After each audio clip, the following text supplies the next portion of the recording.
Right now, former Badger football player Quintez Cephas is asking for readmission to the university after a jury found him not guilty of sexual assault.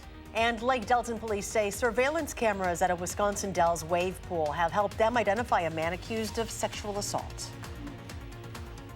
I just don't believe in drinking dirty, brown, muddy-looking water. Residents in Evansville are concerned about discolored tap water. What city officials are saying about it. From the Channel3000.com Alert Center, this is News 3 Now at 6.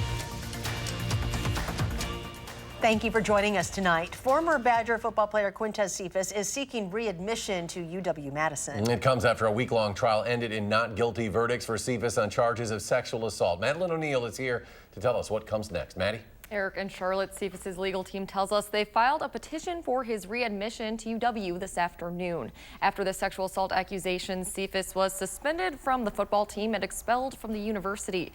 UW officials say in cases like this, the chancellor will evaluate the request for readmission based on laws and policies. Current and former Wisconsin Badger football players are calling for Cephas's return to the team today. The hashtag #LetQTPlay is popping up on Twitter.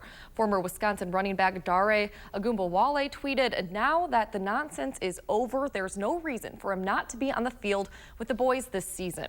Current Badgers safety Scott Nelson wrote, "He deserves this. Make it happen now." Cephas told the Milwaukee Journal-Sentinel that going back to school is a top priority for him.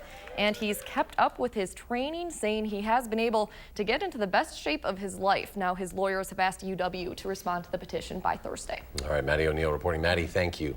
The Rock County Medical Examiner has identified the Madison woman killed in a crash in Magnolia as Maria Mata Mendoza. Sunday night, the 59-year-old was pronounced dead at the scene at Highway 213 and 59. Officials say Daniel Good ran a stop sign and hit Mata Mendoza's car.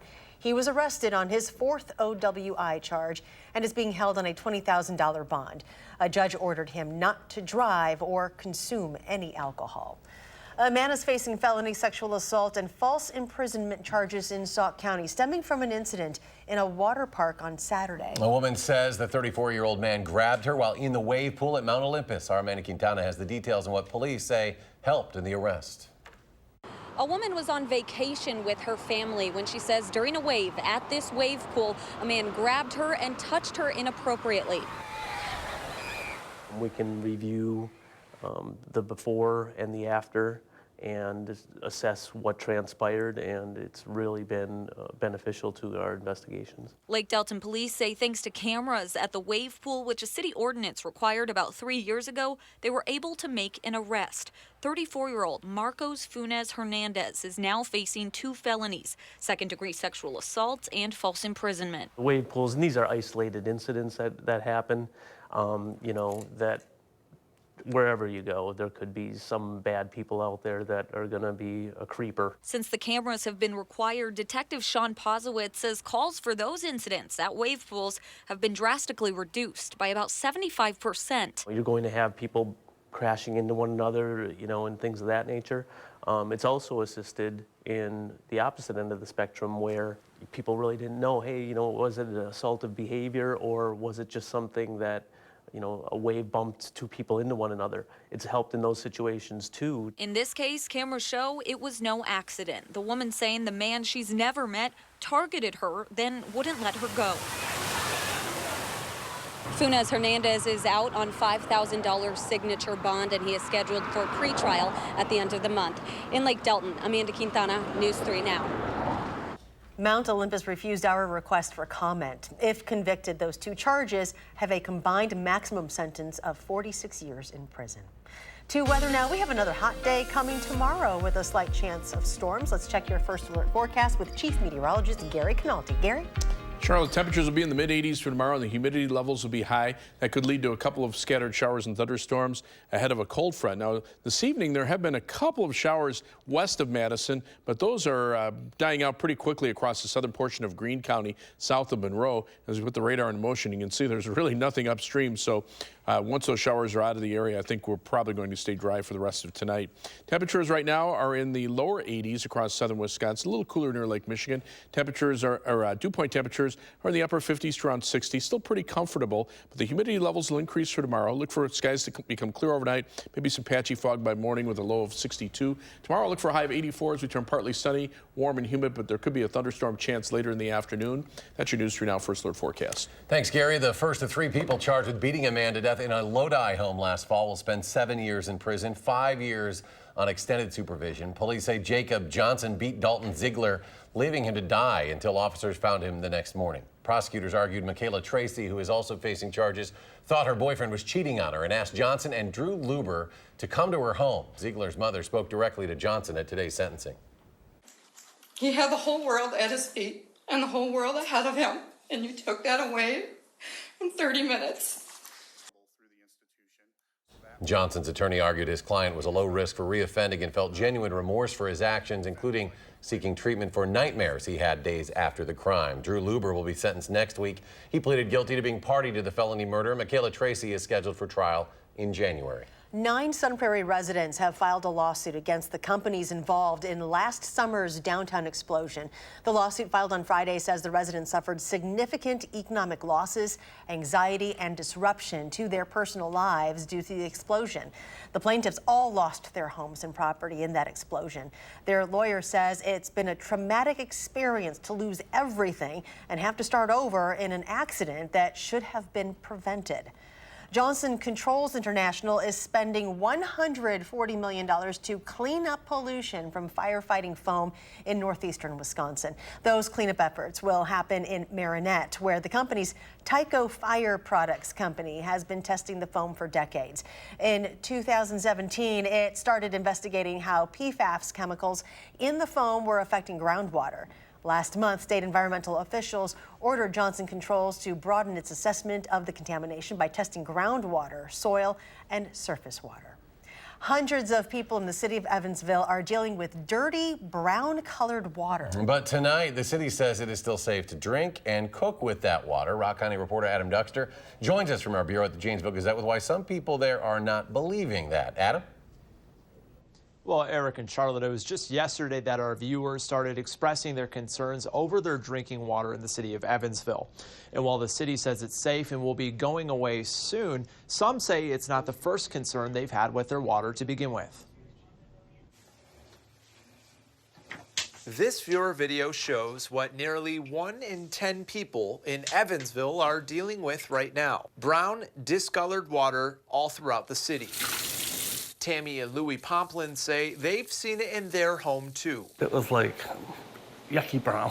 Our dishes started turning color, you know what I mean? The inside, like the cups and stuff like that. And then we noticed the toilet water was brown. But this isn't the first issue these two have had with their tap water. In fact, them and others on their street stopped using it to cook and drink years ago. It's been an ongoing thing for quite a while. But the city of Evansville says there's an explanation for all of this, pointing to the demolition of J.C. McKenna Middle School and repair of 2nd Street. They say these projects are causing water to come through pipes it hasn't been through in a while, picking up a mineral called manganese in the process. It looks brown like rust, but it's actually a natural mineral that your body actually needs. City Administrator Ian Rigg says with both construction projects expected to wrap up soon, the discoloration won't last too much longer. And that despite its appearance, the worst thing this dirty water could do is ruin a white shirt in the wash. It does not look appetizing at all because you think brown water, you think unhealthy, but it is perfectly safe to drink, to bathe in, to do your dishes in. But others, like Louie and Tammy, aren't buying that. I just don't believe in drinking dirty, brown, muddy-looking water. And while they say they're glad the city is being upfront about the issue, they're tired of dealing with it. We pay a lot of money for our utilities in Evansville, and I just think that we should be getting clear water. And City Administrator Ian Rigg says people should use their cold water and flush out that manganese from the pipes. He says if they use the hot water, it could lead to the manganese getting caught in their hot water heater, having it stay around a little bit longer. But ultimately, he says he hopes to see it gone from the city in the next week or so. Adam Duxter live in Janesville. Adam, thank you. Governor Tony Evers has signed a Republican-authored transportation bill that requires the DOT to maintain an inventory of at least 5 highway projects that are designed and built by a single contractor. The governor vetoed 2 other Republican bills, one that would have required the DOT to develop discretionary raises for employees who help save the agency money. The governor says the DOT already participates in a similar program. The other bill would have required the DOT to allow bidding on alternative materials for load-bearing materials on state highways. Next week, the governor plans to meet with the Republican legislative leaders to discuss gun control measures in the wake of recent mass shootings. Governor Evers' spokeswoman says the governor called on both Assembly Speaker Robin Vos and Senate Majority Leader Scott Fitzgerald to talk about the issue, and both have agreed to meet next week. More local news now. A Middleton sweet shop says it will close this month. The Chocolatarian Cafe said they weren't able to recover from a fire at its Atwood Avenue location in February of last year and flooding at the Middleton location last summer. The owners posted on their website that it has been a privilege to serve Madison and Middleton for the last 7 years. The shop will close permanently on August 18th. Next at 6, a new proposal could make it harder for Wisconsin animal shelters to accept homeless dogs from other states.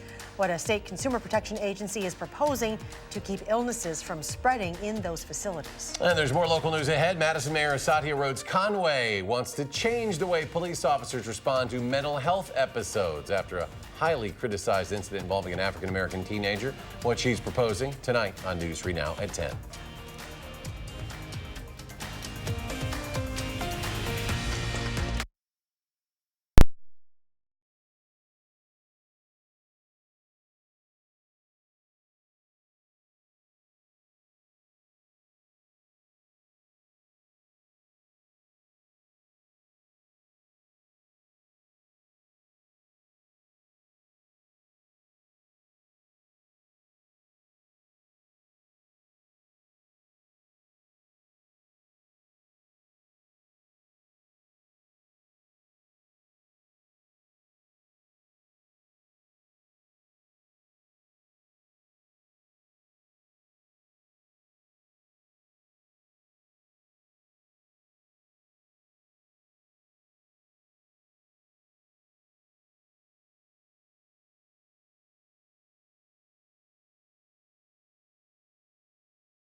A former Wisconsin-based airline will soon return to the skies. Right now, Midwest Express officials are researching business and community needs to see which destinations and flight times are most needed from Mitchell International Airport in Milwaukee. They expect to release that information in the coming weeks. Officials announced Elite Airways from Portland, Maine will provide aircraft and flight crews while Midwest gets up and running. China is halting the purchase of all American agricultural goods after the president announced new tariffs on $300 billion more in Chinese products last Thursday. It's a big problem for Wisconsin ginseng farmers who export 85% of their crop to China. Yesterday, up in Marathon County, U.S. Senator Tammy Baldwin spoke with farmers who say about half of last year's crop remains unsold. For comparison, the year before, 90% of the 2017 crop had been sold by spring. We are looking at India as a market. We're also looking at Australia and New Zealand as a potential market. That's very challenging and an extreme amount of investment to even, to get there. Ginseng farmers are getting $2.85 a pound through the market facilitation money. That's the bailout program designed to help farmers who have lost revenue due to the trade war. But ginseng farmers say in reality, they're losing about $15 a pound. Animal shelters across Wisconsin are speaking out against new requirements the Department of Ag, Trade, and Consumer Protection is proposing. They say the rules could eliminate Wisconsin's ability to save dogs from overcrowded shelters or natural disaster zones outside of the state. The proposed DAT cap regulations would require brucellosis and heartworm tests to come back negative before dogs can be transported to Wisconsin. In a statement, Dane County Humane Society said brucellosis is a bacterial infection that does not affect lifespan or long-term quality of life. The Humane Society says the test has a high false positive rate and requires extra time and money for shelters with limited funding. Go to the Dane County Humane Society Facebook page if you're interested in voicing concerns to DAT cap. And another hot, humid day on tap tomorrow with a chance for thunderstorms. But we should see a slight cool down the rest of the week. Chief Meteorologist Gary Canalti will have all the details. That's next in your First Alert forecast.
Chief Meteorologist Gary Canalti joins us now with a look at our work week forecast. Yeah, things pretty quiet today. There were a couple of showers that popped up west of Madison, but they're just about gone. Let's take a look at them on high-resolution Doppler. They're just about at the state line, ready to cross over into Illinois. They basically traveled from around Argyle and Blanchardville to just south of Monroe. Put the radar into motion, and you can see the general movement and really nothing upstream. So at this point, we're probably looking at skies to become mostly clear overnight, and the rain chances will be gone until tomorrow. Now, there are some strong to severe thunderstorms over parts of North and South Dakota. Severe thunderstorm watch there until 11 p.m. Tomorrow, the severe weather threat does shift to the east, and the Storm Prediction Center has a slight risk of severe thunderstorms over much of Wisconsin.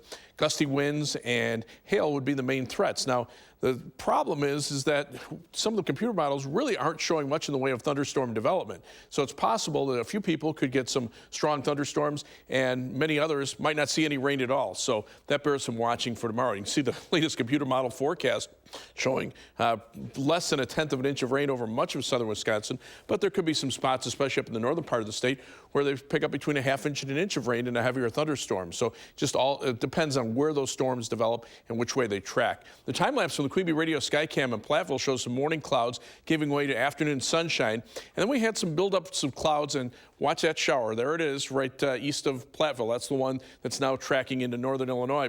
And you can see the skies are clearing out pretty nicely over southwestern Wisconsin. Live view from the WISC Skycam, also looking off toward the west, shows that skies are mainly clear across the western portion of our viewing area, at least the western portion of Dane County. The clouds have shifted off to the south, and the Edgewater Skycam in downtown Madison showing partly sunny skies, lots of sunshine over the southern end of Lake Mendota. High today, 82, low temperature 66, above the averages of 80 and 60. Right now our temperature is at 81 degrees. Skies are partly sunny, winds are out of the north at 6 miles per hour. Dew point temperature is still pretty comfortable at 60 degrees, but with time that will start to creep up tomorrow ahead of a cold front that'll bring the thunderstorm chances tomorrow. Current temperatures are generally in the lower 80s from Madison toward the north and east, but the western part of the state a little bit warmer. La Crosse right now at 86 degrees. Dew point temperatures are in the upper 50s to around 60 here, a little bit higher out to the west, even higher still across parts of the eastern Dakotas, where a few places are seeing dew points in the lower 70s. But the general wind flow near the ground is pretty light and it's out of the west, so we're not seeing a lot of additional moisture coming up from the south from the Gulf of Mexico. So these thunderstorms basically are tracking right along the jet stream. They'll move in for tomorrow ahead of that cold front, and then after that, cooler and less humid weather arrives for the end of the week. Our forecast for tonight calls for skies to become mostly clear after any evening showers and low temperature drops to 62. Maybe a little patchy fog by morning. Tomorrow, partly sunny, warm, and humid with a high of 84, but we could see a few thunderstorms pop up in the afternoon. Looking at future track, clear skies overnight, low temperatures, lower 60s, a little patchy fog.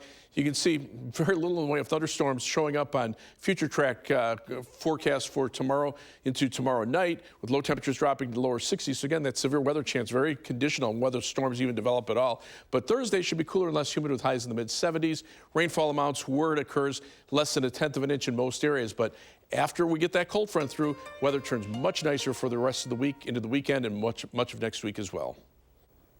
One former Madison Memorial star wants to be starting for the Texans in year 2. Jester is alive.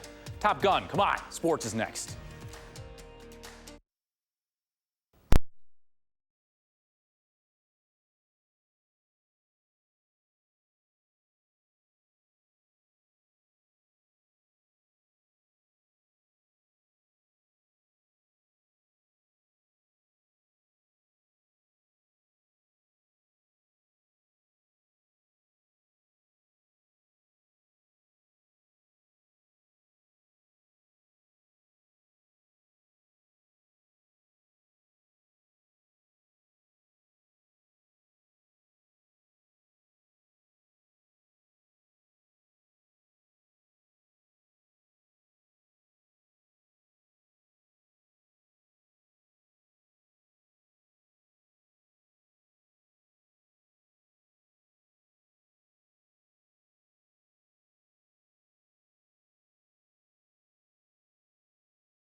Don't be surprised if you see a few Madison Memorial t-shirts floating around Green Bay this week. Former Spartan star Jester Weah is in his second season with the Texans and is getting plenty of inbox messages for tickets as he makes his NFL return to his home state. Weah played college ball at Pitt before signing as a free agent with Houston last season, when he spent most of the year on the practice squad. Year 2 means focusing on making the cut for the 53-man roster.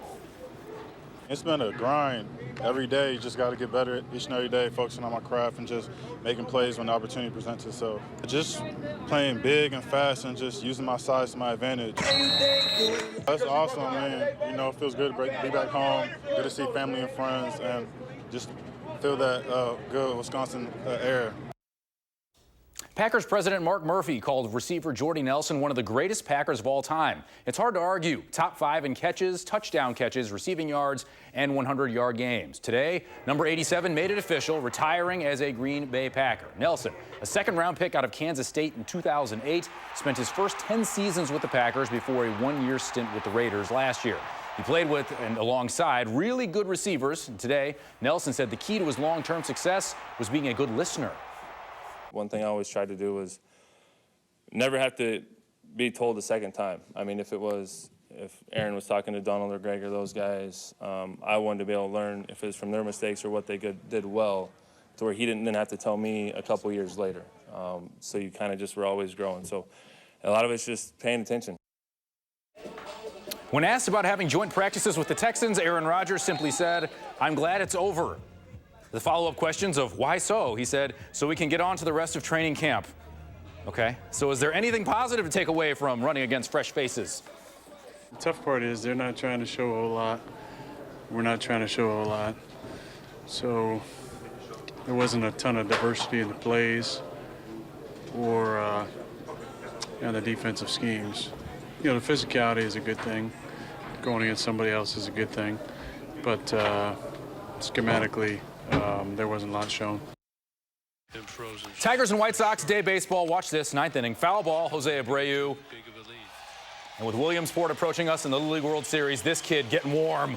Age appropriate for the glove at the ballpark as well. White Sox won the game 5-3. Players Weekend is coming up, meaning MLB players can put nicknames on the back of their jerseys. A couple Brewers leaking their names today. Eric Thames, E.T., phone home. Corbin Burns, third degree. Cleveland pitcher Shane Bieber is not Justin. Dodgers utility player Chris Negron James.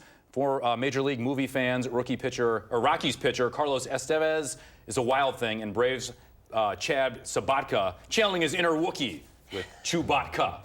I'm glad I have just a normal Kevin Lewis person last name. You don't have one? I was fast. Carl, maybe. Carl Lewis. I don't know. Yeah. So. I get the Carlos Estevez thing. That Charlie Sheen's real name. Oh, yeah. So, very good. Quick final check. Showers moving out of the area. They'll be gone in the next hour. All right, Gary, thanks. Thanks for joining us for News 3 Now at 6. Enjoy your evening, and we'll see you back here at 10.